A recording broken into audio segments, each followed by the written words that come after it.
Programa Plenitude, com Iraci Campos. Qual é a visão espírita sobre a astrologia? E também qual é a visão da psicologia sobre a astrologia? Bem-vindo ao nosso programa Plenitude de hoje. Um programa que fala da integralidade corpo, mente e espírito. Hoje nós vamos falar como se conectam todas essas coisas, né? Essa trilogia que traz a astrologia. Eu sou Iraci Campos e estamos recebendo hoje a psicóloga Cristiane Niero, também com formação na Escola de Jung sobre astrologia. Seja bem-vindo ao nosso Plenitude de hoje. Obrigada, Iraci, é um prazer. Cris, quando a gente fala de astrologia, vamos buscar entender um pouquinho o que vem a ser astrologia. Porque na visão hoje, todo mundo fala assim, astrologia, é horóscopo. Né? Uhum. E aí vai pegar o jornalzinho para ver, qual é o meu horóscopo de hoje? E não é assim que funciona, né? Não, tem nada a ver.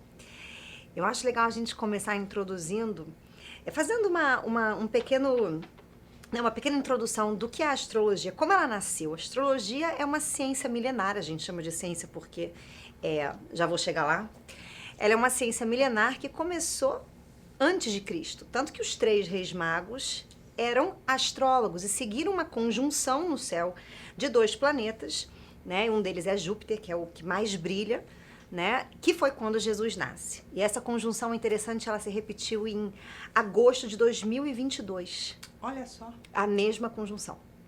Então, é uma coisa muito antiga. As religiões, se você entrar nas igrejas antigas, né, se você for para a Europa, se você entrar nas igrejas católicas, né, na Sagrada Família, por exemplo, você vai ver que eles usam os símbolos da astrologia. Então, dentro da psicologia analítica, né, e eu sou formada pelo Instituto de Jung e a Universidade da Pacífica da Califórnia em astrologia arquetípica. Por isso que a gente traz uma diferença entre a astrologia vulgar, que é essa do horóscopo, e eu sou pisciano, eu sou sagitário, eu sou Áries e lá, e a astrologia arquetípica, que eu chamo, que para mim é quase que um raio-x da sua psique.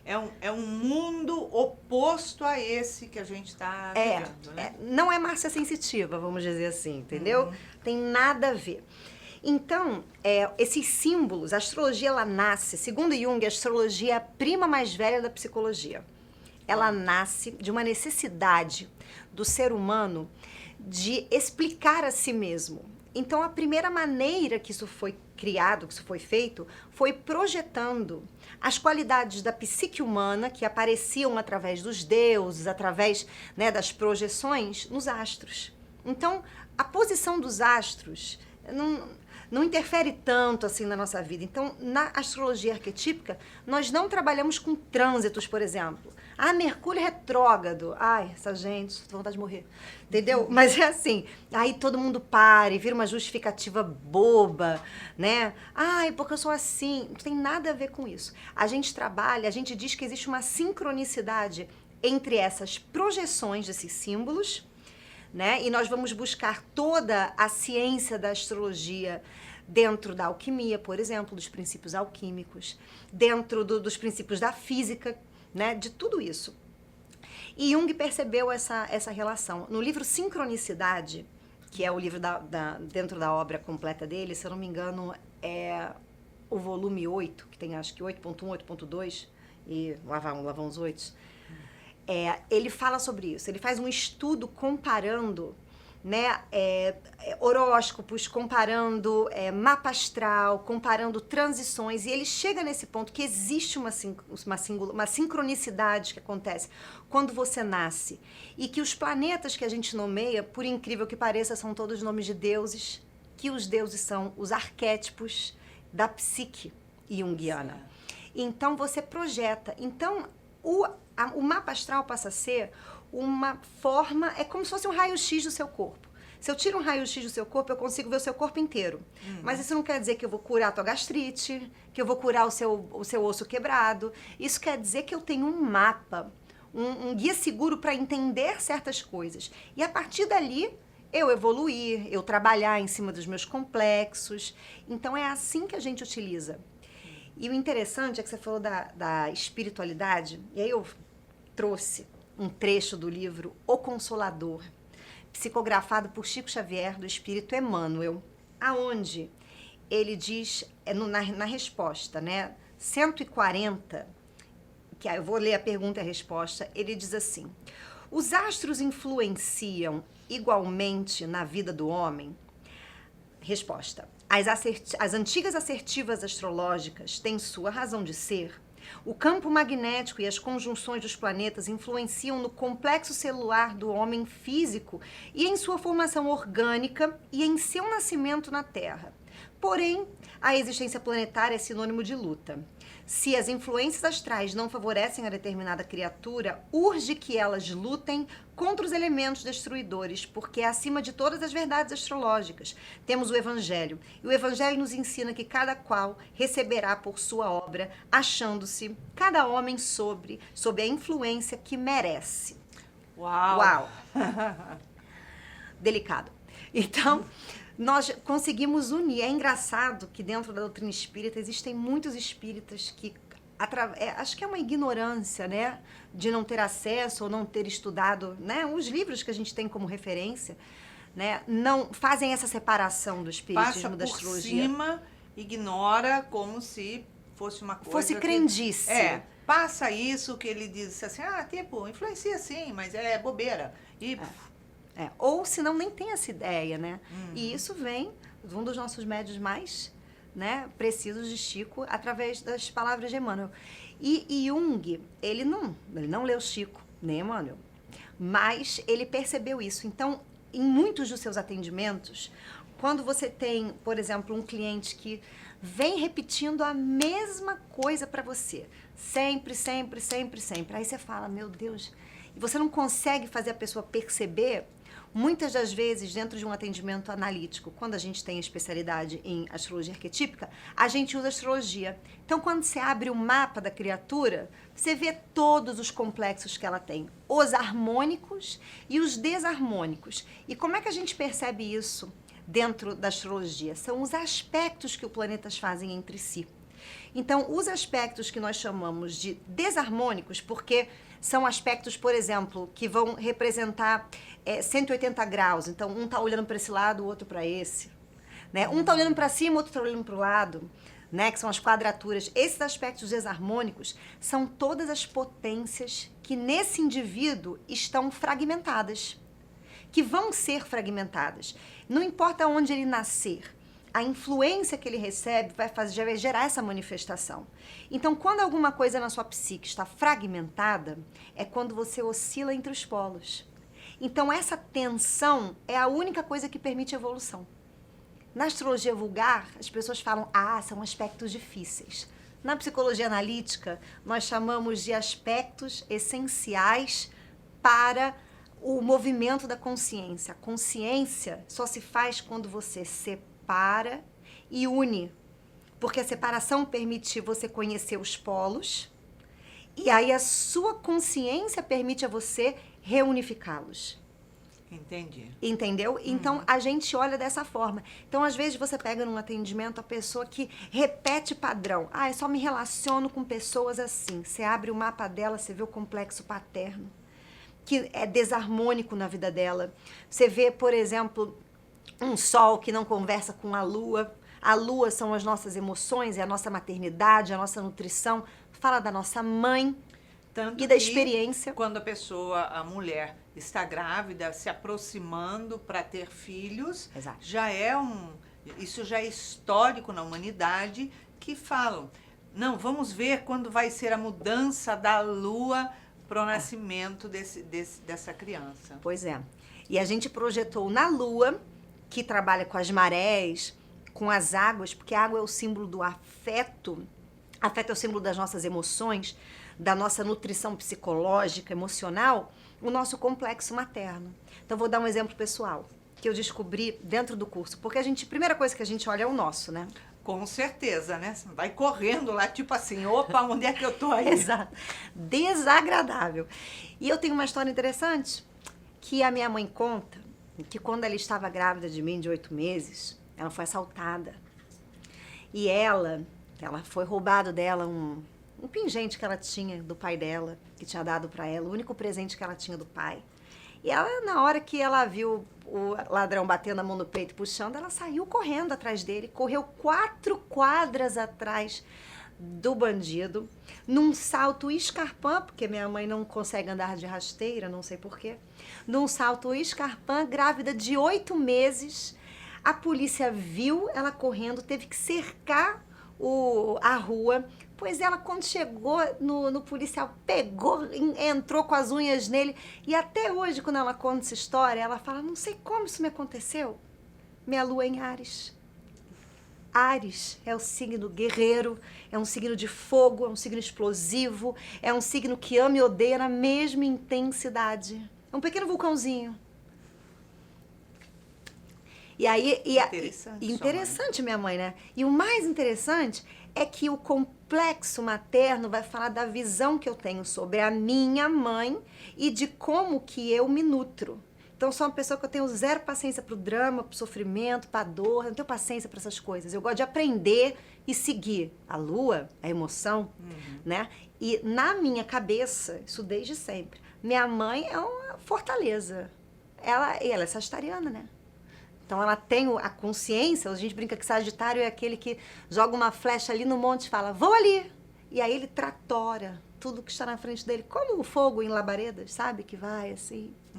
Então, é interessante, porque a gente conhece a nós mesmos através, mas aí eu tô falando uma leitura para você de complexo, de símbolo. Não é você ir no astrólogo, qualquer que fala, você tem as emoções assim, lua em Áries, não tem nada a ver isso. Não é a lua em Áries, é a lua, o aspecto que ela faz, a casa que ela tá, como que ela conversa e a minha experiência em cima disso.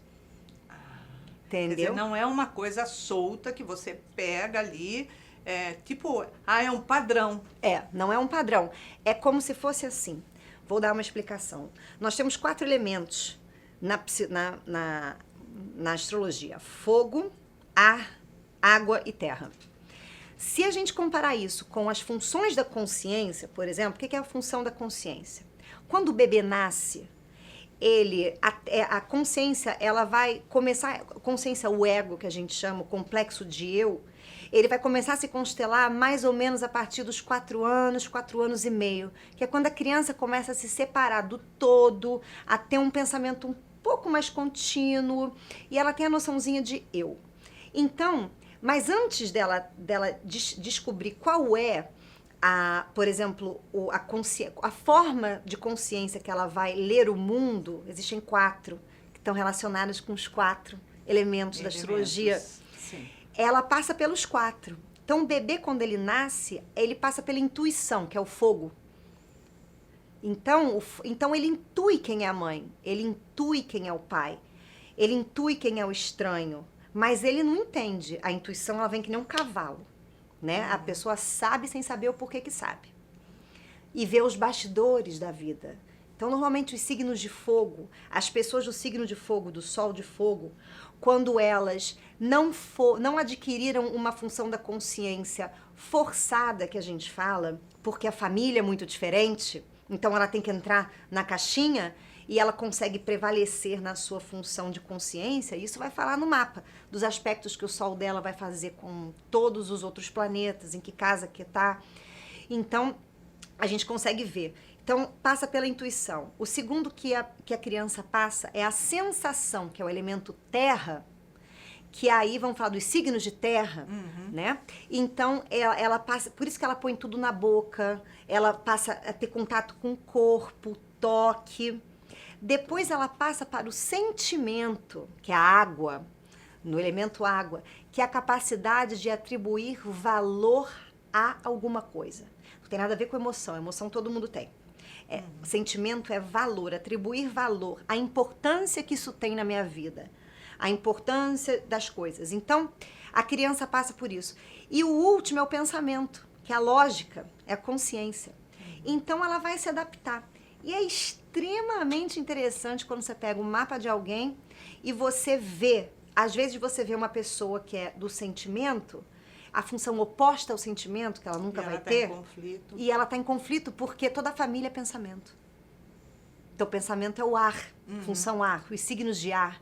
E você vê as pessoas de signo de ar, né, que quando elas estão na função dela, elas são lógicas. Eu tenho um amigo que é libriano, que ele não dá flor para a mulher porque morre. E ela é do sentimento, ela acha isso absurdo. Porque é um símbolo a flor, entendeu? Não é a flor. E ele fica assim, cara, mas como é que eu vou te dar uma coisa que é importante para você que vai morrer em 2 dias? E isso é interessante. Porque não é algo que permanece. É. Então, para ele dar uma coisa importante, tem que ser algo que permanece. Né? Porque ele é lógico. E ela é do sentimento. E normalmente, olha que interessante, nos relacionamentos, a gente atrai o nosso oposto, sempre para nossa vida. Porque o nosso oposto, vamos pegar esse caso, a função, quando a gente escolhe uma função da consciência, né, escolhe, né, que a gente se adapta, que a gente a gente vai ter a função oposta a essa vai ser a nossa função do inconsciente, quer dizer que a gente nunca vai lá. Eu vou dar um exemplo. Eu sou função sentimento, então eu sou pisciana. Eu tenho várias... E a minha função funciona no sentimento. Por isso que eu gosto da psicologia, de Jung, do símbolo, da importância dos valores, da filosofia, desde pequena. E aí, o que acontece? Eu não tenho pensamento desenvolvido. Meu pensamento é primitivo. A minha capacidade de ser lógica é quase zero. Num jantar que estava com o meu namorado, ele pediu para que eu contasse ao meu pai, que contou uma história engraçada da minha infância na mesa. E a história foi o seguinte: eu estava em casa e eu vi uma garrafa de água de 500 ml, só com um pouco d'água. E eu queria misturar na garrafa um energético que eu tomo lá, um pozinho para ir fazer o meu treino na academia. Aí o que eu fiz? Peguei uma outra garrafa cheia, abri a garrafa, despejei na outra. A outra ficou com a mesma quantidade. Fechei, botei o pozinho, sacudi, meu namorado ficou com esta, cara. Meu marido, né? Ficou me olhando assim. Ele falou, e ele é do pensamento, lógico. Por que você pegou a água dessa garrafa fechada? Ele ficou me olhando com uma cara do tipo, como? E eu assim, lógico, ele. Não, qualquer coisa menos a lógica que aconteceu aqui. E aí, na minha cabeça, eu estava pensando, meu Deus, não vou desperdiçar água. O valor da água desperdiçada, que eu já penso, meu Deus, a garrafa já é de plástico, já vou jogar o plástico no oceano, que eu já vou enlouquecida. E ele só olhando assim, meu Deus. Tá lá, você vê no meu mapa, tem lá. Exatamente, eu tenho nada em ar, nada em ar. Ele tem tudo em ar. Aí fica completamente... Porque aquilo que você vê, ele não vê, aquilo que ele vê, você não vê. Então, é um relacionamento difícil. Porque quando você tem 2 pessoas igual, Jung falava, quando você tem 2 idiotas, um dos 2 vai ter que pensar. Porque é um problema. Agora, quando você tem 2 pessoas extremamente opostas, ou elas se respeitam muito e sabem manter a individualidade e dar o tempo do outro, porque tem coisa que não adianta você falar que o outro não vai ver, porque é função inconsciente. Então, você imagina que, às vezes, eu pego o carro, você faz terapia de casal? Aí eu falo, deixa eu ver se eu faço. Aí eu peço os dados primeiro, jogo no computador, vejo o mapa, boto um em cima do outro. Isso é outra coisa que a gente aprende na astrologia arquetípica. Eu pego o seu mapa, o meu mapa, ponho um em cima do outro para ver o mapa composto que a gente chama. Então, como que eu interfiro em você, como que você interfere em mim e como que funciona aquela terceira coisa que se chama o nosso relacionamento. Então, às vezes, eu sou uma pessoa mais caseira, você é uma pessoa mais extrovertida, mas quando a gente se junta, eu viro extrovertida e você vira filósofa. Quer dizer, há um complemento ali um com o outro, né? Isso. Que não tem... É claro que a astrologia vulgar que a gente vê hoje pega coisas que a gente tem. Pensa uma coisa ou outra que... É aquela história, você ouviu o galo cantar e acha que foi uma galinha que botou ovo. Exato. Entendeu? Então a gente vê muitas leituras dessa forma, né? Mas quando você linka com a astrologia arquetípica, é extremamente rico. extremamente rico. Você tem um raio-x da criatura. É impressionante. E muitas das vezes, e aí eu uso muito nos meus atendimentos, quando eu vou ter que falar, por exemplo, com alguém ou algum conflito, e eu falo, olha, eu tenho que explicar. Eu trabalho com astrologia arquetípica, patatá, porque tem muito preconceito, as pessoas não entendem muito o que é isso. Não sabe o que é, então é contra. É contra. E Jung, nossa, Jung, ele não... Ele é perfeito. Jung fez o prefácio do Sting. Imagina você chegar no consultório terapêutico e aí você tá com um problema e o seu terapeuta também não sabe o que te falar, porque tudo que ele fala não dá certo. Ele fala, peraí que eu vou jogar o Sting. Pega 3 moedas, manda você jogar 6 vezes e te dá um conselho baseado num hexagrama. E Jung fazia isso. O tarô. Tá bom, o tarô. Ele conta que às vezes tinha paciente dele que era católico, só se sentia bem se confessasse. Aí ele mandava ir confessar. Então ele via esse simbolismo que a psique tem, que a psique ela é viva, né? Então ela vai se projetando. Ela está o tempo inteiro se movimentando, tanto para absorver quanto para adequar, mas não pode ser aprisionada. Não pode. Isso daí não acontece. Não tem como. Não tem como. A gente sempre está nessa tentativa de equilibrar. E é muito legal o estudo, esse estudo comparado, né? Trazer a astrologia arquetípica para dentro, né, do seu processo de autoconhecimento. Porque às vezes é como se fosse... Vou dar um exemplo. Você tem, às vezes, certas conjunções, quando as pessoas falam assim na astrologia vulgar.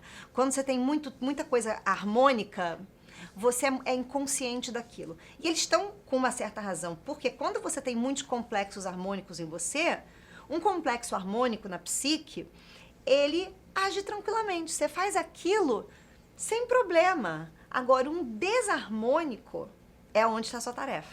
Tá sempre... tá sempre... naquela tensão. E aí você consegue ver completamente no mapa. E isso é algo que, quando a pessoa começa a compreender, a analisar, por exemplo, num relacionamento, ela começa a aprender como ela deve funcionar naquele relacionamento para o relacionamento dar certo, ser harmônico. Iraci, eu vou te dizer que quando você faz esse estudo, você consegue saber exatamente quais são os desafios que você vai passar no relacionamento. Porque quando a gente está num relacionamento, quem se relaciona, a gente fala que é um relacionamento a 4. Então, é a minha consciência, a sua consciência, o meu inconsciente e o teu inconsciente. Então, essa coisa de eu gosto do fulano, eu me atraio por ciclano, eu não gosto de Beltrano, né, o outro é assim. Tudo isso quem dita é a psique, não é a gente conscientemente, é a psique. Então, quando você, né, o inconsciente, quando você bota 2 relacionamentos juntos e você traz essa luz, você dá pra pessoa, vai acionar o teu complexo paterno, você tem que ver essa história do teu pai, você vê no mapa. Né, como é que essa pessoa viveu a paternidade, como é que ela tende a olhar para essa experiência e como que num relacionamento às vezes isso volta. E aí muitas mulheres vão buscar o pai no homem e muitos homens vão buscar a mãe na mulher, e aí dá tudo errado. Com certeza, porque você não se une a ninguém para viver como amigos, como irmãos, nem como pai e mãe. Um casal tem que ser sempre um casal e precisa se integrar dentro de todas essas áreas. Exatamente. Então você vai sabendo o que você tem que melhorar, mudar, como você tem que se comportar com aquela pessoa. Quando a pessoa tem um rompante ali de raiva, você fala, opa, é aqui que eu seguro, aqui que eu trabalho, e a gente funciona. Eu tenho uma cliente, olha que interessante. Ela quer ser dentista. Se olha para o mapa dela, o que acontece? Existe um outro aspecto no mapa, né, que é um aspecto não é nem harmônico, desarmônico, a gente chama que é o aspecto do telefone ocupado. Por quê? É um planeta tentando falar com o outro, tentando marcar o encontro, mas sempre que eles se ligam, um não pode. Não posso, logo hoje. Então ela tem um aspecto aonde a lua dela, as emoções, a nutrição emocional, o prazer, né? Como ela se trabalha emocionalmente, não conversa com a profissão. Então ela nunca vai ter, a realização dela nunca vai estar ligada à profissão. Vai estar ligada à maternidade, vai estar ligada ao relacionamento que ela vai ter com uma outra pessoa, pode estar ligada com um hobby que ela faça, mas ela não vai encontrar esse prazer na profissão. Tá lá no mapa, não vai, e não adianta, ela é assim. E toda vez que ela faz, aí ela volta para ser dentista, fazer odontologia, não dá certo, aí sai, vai fazer outra coisa. E esse é o conflito dela. Até um dia que numa sessão eu falei para ela, vamos brincar de aceita que dói menos. Olha só. Isso aqui. Aí a gente conversou, né? Eu expliquei para ela. Ela falou, mas então eu nunca vou encontrar prazer na profissão? Aí eu perguntei para ela, mas quem disse a você que a vida é sobre encontrar prazer na profissão e você só vai se realizar como um ser humano se você fizer aquilo que você gosta? A gente faz aquilo que precisa. E o que gosta é outra porta. Pois é. Aí ela ficou quieta assim pra mim, ela... Mas todo mundo busca uma profissão que gosta. Aí eu falei, mas talvez às vezes você tem que fazer aquilo que você é boa, não aquilo que você gosta. E às vezes você não gosta daquilo que você é boa. Mas aquilo vai te dar dinheiro, sustento. Você vai ficar feliz quando você vê que você faz ajuda o outro, mas não é a sua realização, se dá de outra maneira. Isso é só o seu serviço ao mundo. Exatamente. E aí, através dessa realização, ela vai atrás daquilo que ela gosta. Não é? É isso. Nossa, passa muito rápido, É tem verdade. tanto conteúdo. Cris, obrigada Eu pela que sua agradeço. presença. Uma alegria ter você aqui com a gente. Uma alegria para mim também, Grace. Então, vale muito a pena a gente conhecer o que vem a ser a astrologia, como ela se apresenta dentro da espiritualidade, em todas essas histórias que o mundo traz. E não olhar a astrologia como algo solto. Ah, eu sou do signo de tal, ela também é do signo de tal, o outro também é de tal. Então a gente lê lá o signo, o nosso dia vai ser idêntico, perfeito, igualzinho. Isso não existe, né? Então, o esclarecimento, o estudo faz com que a gente possa ter autoconhecimento e saber como lidar com a nossa vida, as nossas dificuldades, nossos conflitos e os nossos relacionamentos. Então, é isso aí. Fique atento, fique ligado, compartilhe nosso programa e muito obrigado de estar aqui conosco. Um super beijinho carinhoso e até a próxima semana.